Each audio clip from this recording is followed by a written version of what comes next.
হে মুসলমান ভাইরা রে আমার বাবারা, যারা ইস্তেগফারের আমল করবে আল্লাহ তাআলা তাদের কাছ থেকে 1 নাম্বার পুরস্কার, আল্লাহ তাআলা সব ধরনের মুসিবত থেকে আল্লাহ তাআলা তাদেরকে হেফাজত করে নেবেন। এ আমার বাবারা, আমার ভাইরা, আমরা কোনো না কোনো ভাবেই সবাই কোনো না কোনো সময় আমরা মুসিবতের মধ্যে পড়ি। হয়তো জলে হোক আর স্থলে হোক বিভিন্নভাবে মুসিবত যখন আসে এই মুসিবতগুলা দূর হয়ে যাবে। যেই কোনো ধরনের যদি মুসিবত আসে তাহলে এই মুসিবত থেকে পরিত্রাণ পেতে হলে, এই মুসিবত থেকে রক্ষা পেতে হলে আল্লাহ তাআলার কাছে বেশি বেশি ইস্তেগফারের আমল করা। সুবহানাল্লাহ। বিভিন্ন ধরনের মুসিবত আসতে পারে। দুনিয়াতে চলতে গেলে, দুনিয়াতে উঠা বসা করতে হলে মুসিবত, মুমিন মুসলমানের মুসিবত তার পিছনেই লেগে থাকবে। এই মুসিবত থাকবে, সমস্যা থাকবে, জটিলতা থাকবে, কিন্তু ওই সমস্যা আর জটিলতা যদি আপনি দূর করতে চান তাহলে 1 নাম্বারের আমল হলো সব সময় ইস্তেগফারের সাথে নিজেকে লাগায়া দেওয়া। সকাল সন্ধ্যা সব সময় ইস্তেগফারের আমল করা।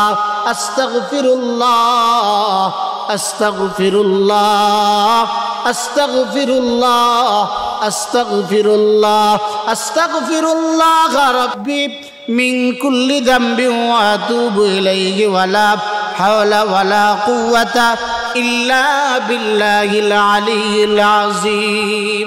এই অল্প একটা বাক্য,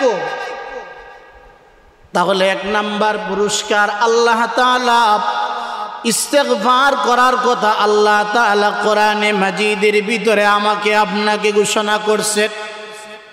আল্লাহ তাআলা যেহেতু ইস্তেগফারের কথা আল্লাহ তাআলা ঘোষণা করেছেন, এজন্য আল্লাহ তাআলা 1 নাম্বার পুরস্কার আমাকে আপনাকে সব ধরনের মুসিবত থেকে আল্লাহ তাআলা আমাকে আপনাকে দূর করবেন। 2 নাম্বার, আল্লাহ তাআলার কাছে যদি কেউ ইস্তেগফারের আমল করে আল্লাহ তাআলার ওই বান্দাকে আল্লাহ তাআলা দুশ্চিন্তা থেকে আল্লাহ তাআলা মুক্ত রাখবেন। বিভিন্ন সময় বিভিন্ন ধরনের দুশ্চিন্তা, বিভিন্ন ধরনের পেরেশানি, বিভিন্ন ধরনের ঝামেলায় আমার আপনার ভিতরে চলে আসে। বিভিন্ন ঝামেলার কারণে, দুশ্চিন্তার কারণে আমার আপনার ঘুম হয় না, সন্তানাদি সমস্যা করে, বিভিন্ন ধরনের ঝামেলায় দুশ্চিন্তা আমার আপনার পিছনেই থাকে। কিন্তু আল্লাহর কোনো বান্দার বান্দি যদি এই ইস্তেগফারের আমলটা করতে পারে, যত বড়ই তার ভিতরে দুশ্চিন্তা আসুক না কেন, যত বড়ই পেরেশানিতে আল্লাহর বান্দা পড়ুক না কেন, এই পেরেশানির ভিতরে পড়ার সাথে সাথে ইস্তেগফারের আমল করলে আল্লাহ তাআলা তার ওই বান্দার কাছ থেকে দুশ্চিন্তাগুলা আল্লাহ তাআলা দূর করে দিবেন। সুবহানাল্লাহ।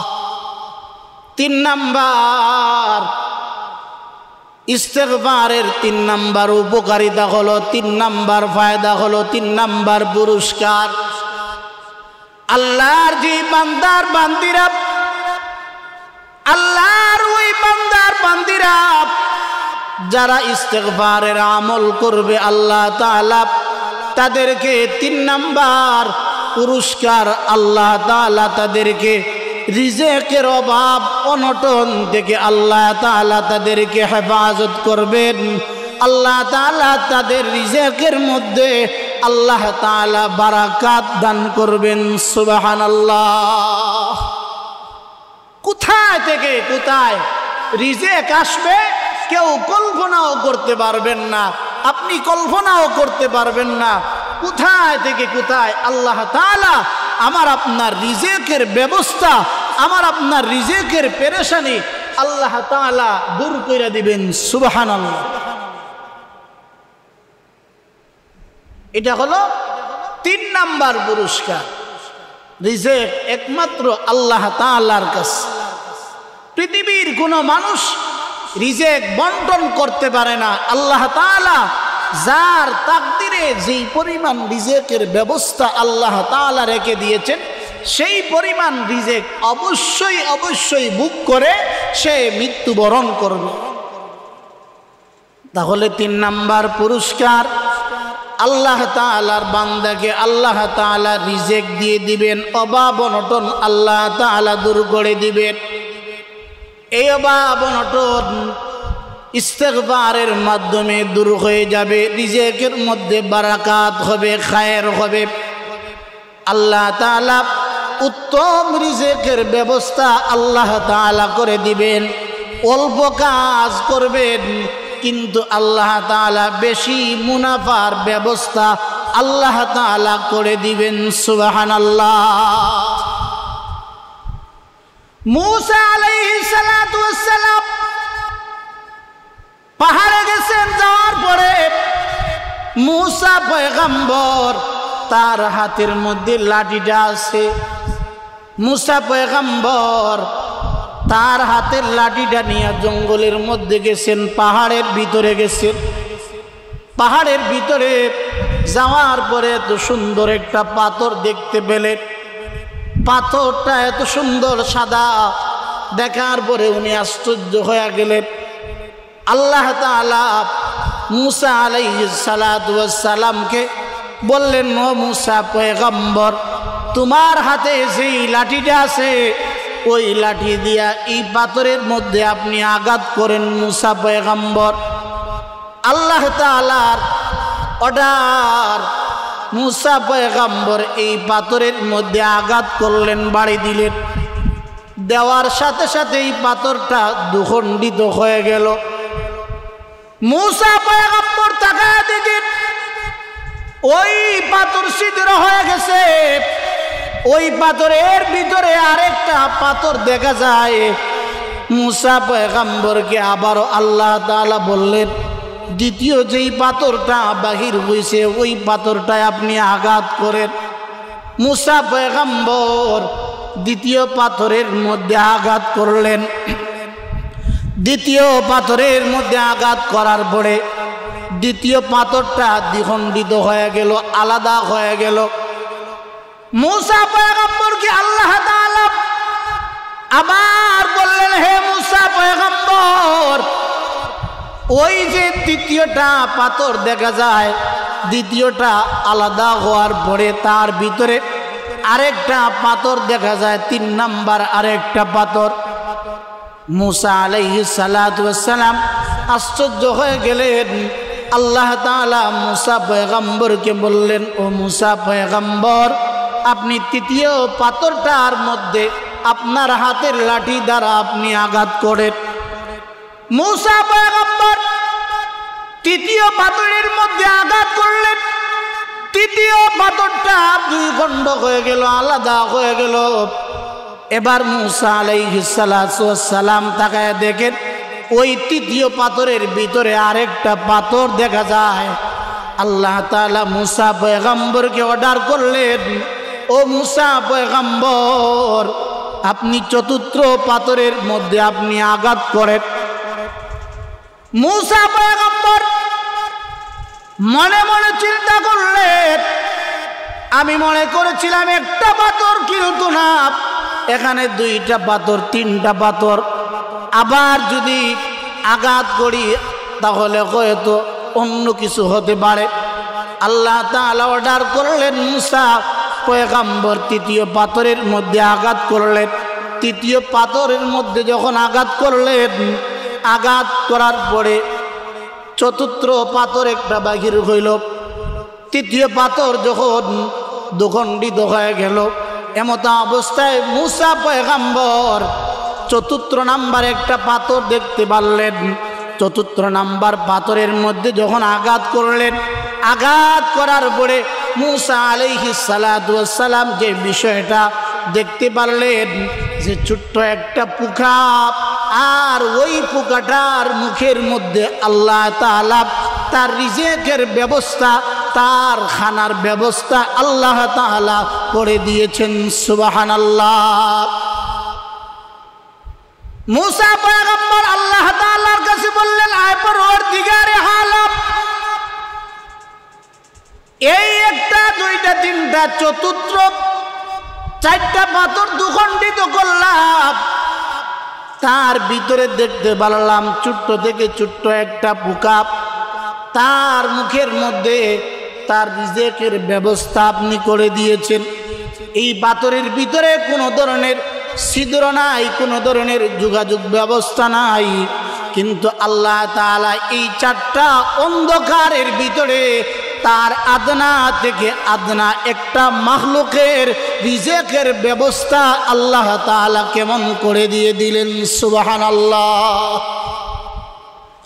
আমার ভাইরা, আমার বাবারা, যেই আল্লাহ তাআলা এই চারটা অন্ধকারের ভিতরে আল্লাহ তাআলা যদি একটা পোকাকে যদি রিজেকের ব্যবস্থা আল্লাহ তাআলা করে দিতে পারেন, তাহলে আমরা হলাম আশরাফুল মাখলুকাত। আল্লাহ তাআলা সবচাইতে দামি মানুষ হিসাবে আমাকে আপনাকে আল্লাহ তাআলা সৃষ্টি করেছেন।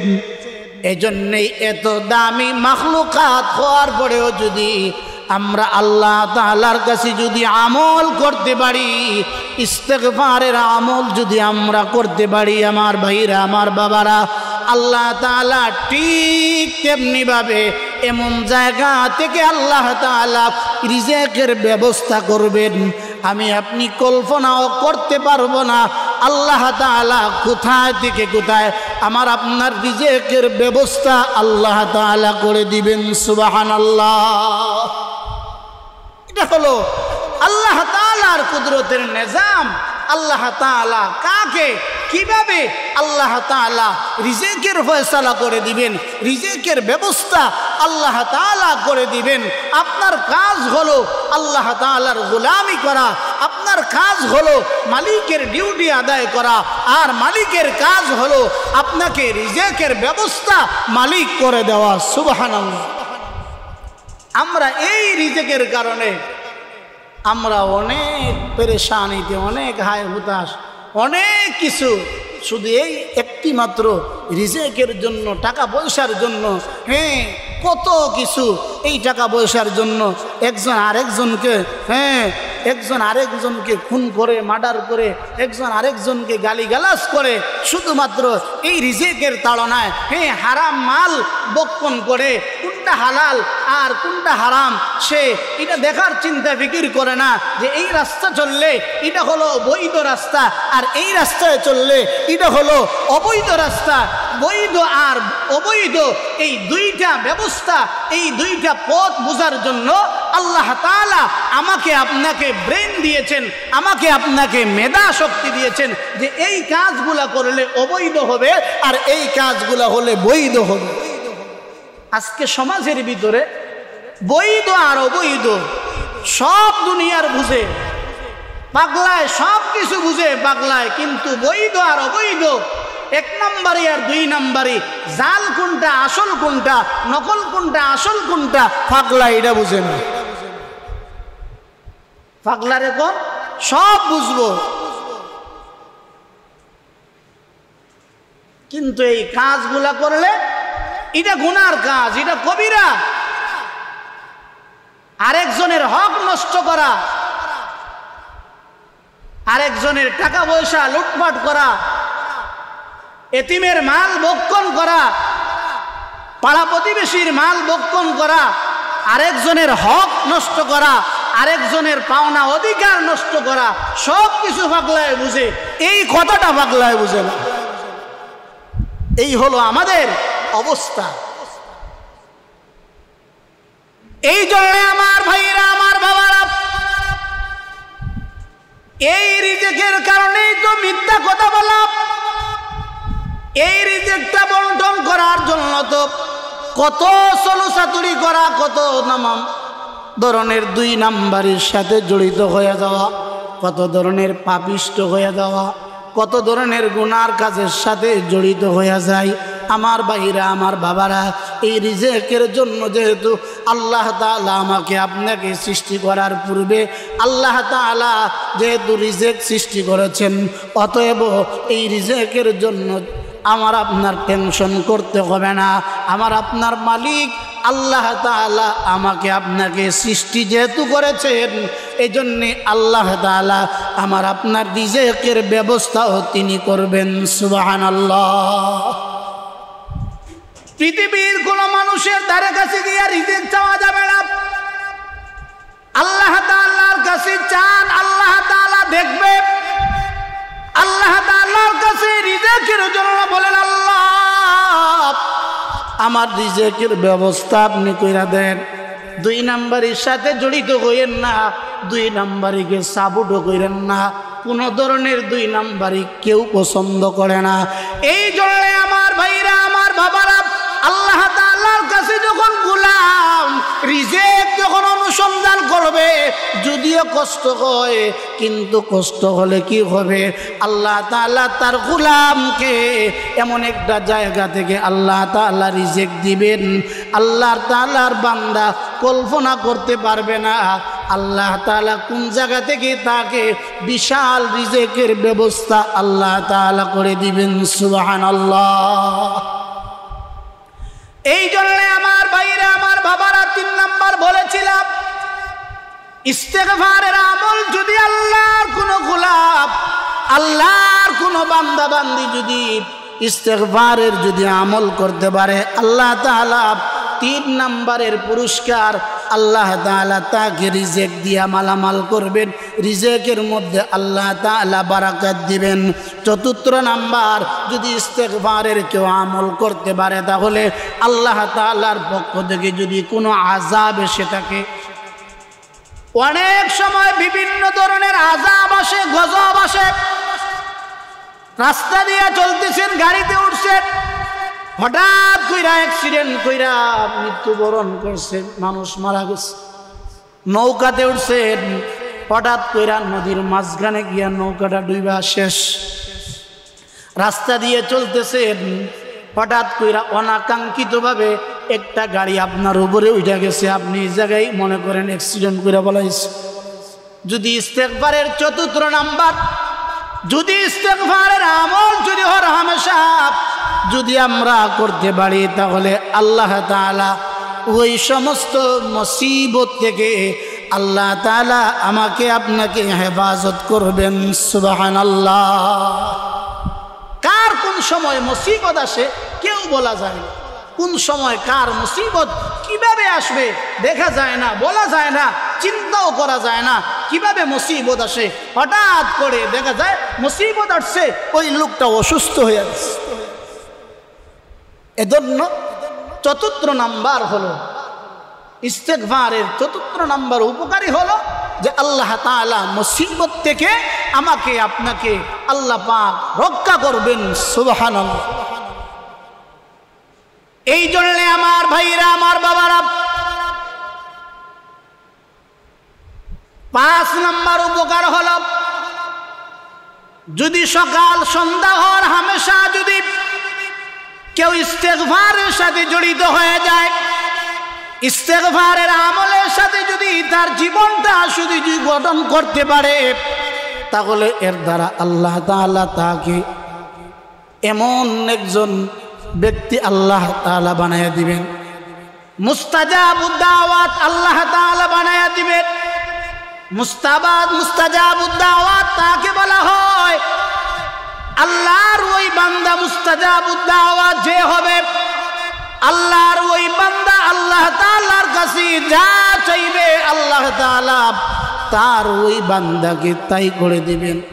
আল্লাহর ওই বান্দা আল্লাহ তাআলার কাছে যা চাইবে, যা দোয়া করবে, আল্লাহ তাআলা তার দোয়াটাই আল্লাহ তাআলা কবুল মঞ্জুর করে নেবেন। সুবহানাল্লাহ। এই জন্য ইস্তেগফারের আমল করলে মুস্তাজাবুদ দাওয়াত হওয়া যায়। এখন থেকে এই আমলগুলা প্রত্যেকের নিজ অবস্থান থেকে এই আমলগুলা করেন, দেখবেন পরীক্ষিত আমল, পরীক্ষিত আমল। আপনি যদি ইস্তেগফারের আমল করে আল্লাহ তাআলার কাছে যদি চান, আপনি যত বড় সমস্যার সম্মুখীন হন না কেন, যত বড় ঝামেলার সম্মুখীন হন না কেন, যত বড় পেরেশানির ভিতরে হন না কেন, যত বড় আপনি রিজিকের অভাব অনটনের মধ্যে পড়েন না কেন, আল্লাহ তাআলার কাছে যদি ইস্তেগফারের আমল করে যদি আল্লাহ তাআলার কাছে চান, তাহলে আল্লাহ তাআলার কাছে চাইতে দেরি হবে। আল্লাহ তাআলা আমাকে আপনাকে দিতে একটা সেকেন্ডও আল্লাহ তাআলা দেরি করবেন না। সুবহানাল্লাহ।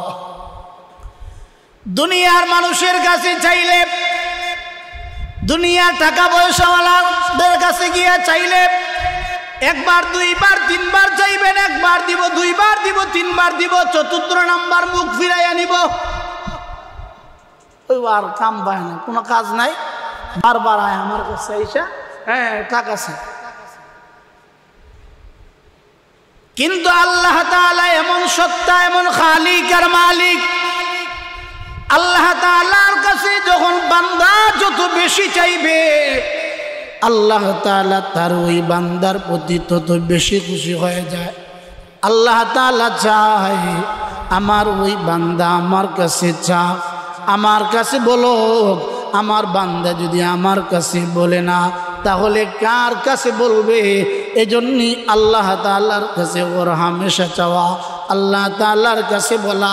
আল্লাহ তাআলার কাছে যদি চাওয়ার মতো চাইতে পারেন, আল্লাহ তাআলার কাছে যদি কেউ বলার মতো বলতে পারে, আল্লাহ তাআলাকে যদি ডাক দেওয়ার মতো যদি কেউ ডাক দিতে পারে, গভীর রাত্রিতে উঠা আল্লাহর কোন বান্দা ওযু কইরা যায় নামাজের মধ্যে দাঁড়াইয়া আল্লাহর ওই বান্দা যদি আল্লাহকে ডাক দেয়, আল্লাহ বলে, যদি কোনো গোলাম আল্লাহ তাআলার কাছে ডাক দেয়, আল্লাহ তাআলা বলেন আমার বান্দা ডাক দিতে দেরি হয়, আমার বান্দার ডাক সাড়া দিতে আমি আল্লাহ তাআলা দেরি করি না। সুবহানাল্লাহ।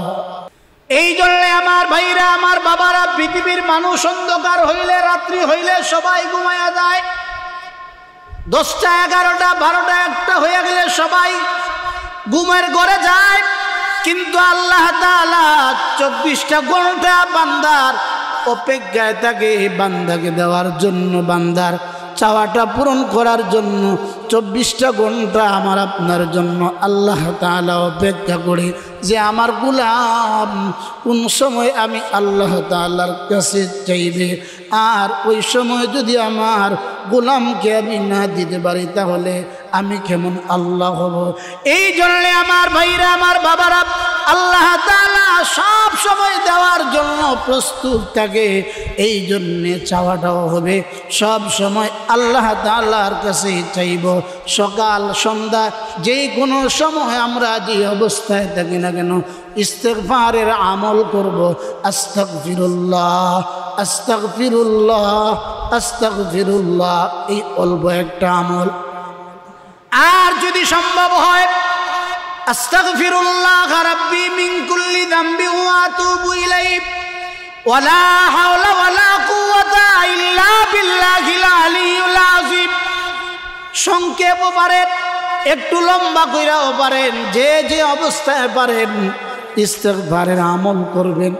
আল্লাহ তাআলার দরবারে দোয়া করি, আয় আল্লাহ আমাদের সবাইকে, আমাকে, আপনাদেরকে, আল্লাহ তাআলা আমাদের সকলকে যেন ইস্তেগফারের আমল যেন সব সময় করতে পারি, সেই তৌফিক আল্লাহ পাক আমাদের সকলকে দান করেন। সকলে বলি আমিন।